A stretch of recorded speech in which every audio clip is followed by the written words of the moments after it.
Bayay. Awangire. Bayay. Awanyasya. Bayay. Awangirinya. Bayay. Awindara. Bayay. Awira kwai. Bayay. Ayarnyali gore da kur. Anyasya bayay. Ayarnyali gore da gak. Anyasya bayay. Anyangwera gore da kur. Anyasya bayay. Amin wawo kwa ganyan. Giraya lalya jichelye. Min wawo kwa ganyadur. Giraya lalya jichelye. Min wawo kwa ganyara. Giraya lalya jichelye. Kirkora ya lamya che mandyan. Ramzi yama kim rodena. Ramzi yama kim rodena.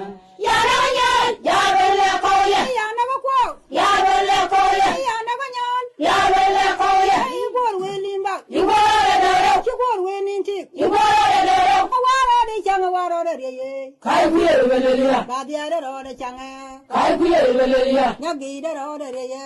Kai kuye belelia. Nyang do na ro de changa. Kai kuye belelia. Kaya kui wala ya biana wor gularnga. Laram ke. Nana nyang do gularnga. Laram ke. Ya lara wor gularnga. Laram ke. Nana nyang do gularnga. Laram ke. Bante wi yele badia. Wayame wi bana ni rere. Bante wi yele nyang do. Wayame wi bana ni rere. Wabara ngune nga wor. Yangwa no nyile. Wabara ngune nga wor. Yangwa no nyile. Wabaya ne nga nyentie. Yangwa no nyile. Wabaya ne nga nyewud. Yangwa no nyile.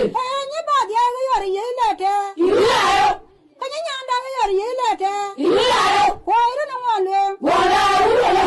Koiru na ngwalwe. Wala urana. Wawode. Arurana. Wambage. Arurana. Gwang manyal. Arurana. Nyakediam. Arurana. Yanda biene na ngwalwe. Yangwa no nyile. Wabara ngune nga wor. Yangwa no nyile. Wabaya ne nga nyelwe. Yangwa no nyile. Ni badia ga yori yelete. Yulayo. Koiru na ngwalwe. Wala urana.